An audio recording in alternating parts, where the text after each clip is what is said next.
রাম নারায়ণ রাম রাম রাম নারায়ণ রাম। ইচ্ছায় হোক অনিচ্ছায় হোক এই রাম নাম সদা সর্বদা বলবে।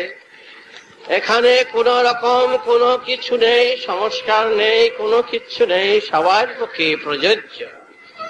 তাই তোমরা সবাই মিলে একত্রিত হয়ে নিজেদের ভিতরে বাদাবাদি ভুলে, মান অভিমান ভুলে, গুরুগত প্রাণ হয়ে নিজেদের মধ্যে এক গুরু শিষ্য ভক্ত যারা প্রাণের সঙ্গে প্রাণ মিলিয়ে তোমরা ধারে ধারে নাম প্রচার করবে।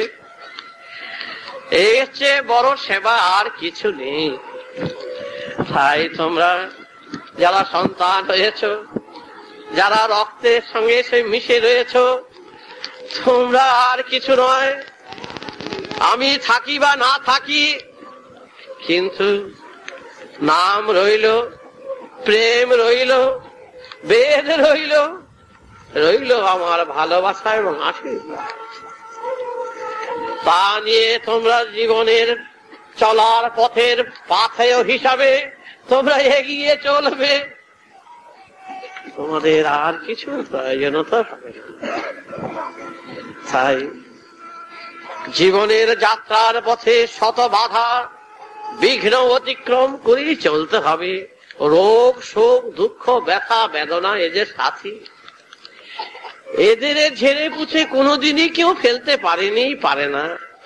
ও শেষ পর্যন্ত সাথে সাথেই থাকে। যত যন্ত্রণা আমরা ঝেড়ে পুছে ফেলতে চাই, আবার যন্ত্রণাগুলো এসে জুড়ে বসে। তাই যন্ত্রণা জ্বালা যন্ত্রণার হাত থেকে রেহাই পাওয়ার মতন কোনো পথ এখানে নাই, যতক্ষণ পর্যন্ত দেহ নিয়ে এখানে আছো। তবে উপায় কি? এখানে শান্তির কামনা করতে যাওয়াই বৃথা। তবে কি চাইতে না হয়? চাইতে হয়। যতটুকু পর্যন্ত থাকতে হয় ততটুকু পর্যন্ত দরকার। কিন্তু এখানে শান্তির বাসা, বাসা নয়। এখানকার বাসা হচ্ছে শুধু সাময়িক ভাবে নিজেকে তৈরি করা ছাড়া আর কিছু নয়। তাই নিজেকে তৈরি করো, নিজেকে তৈরি করে কাজে লাগো, লাগাও। দেশের যে দুর্দিন, দেশের যে পরিস্থিতি, তাদের ভিতরে তুমি নিজেকে এগিয়ে গিয়ে সহযোগিতা করো। বেদের অঙ্গ, বেদের অঙ্গ হচ্ছে দেশকে সেবা করার এবং সহযোগিতা করা।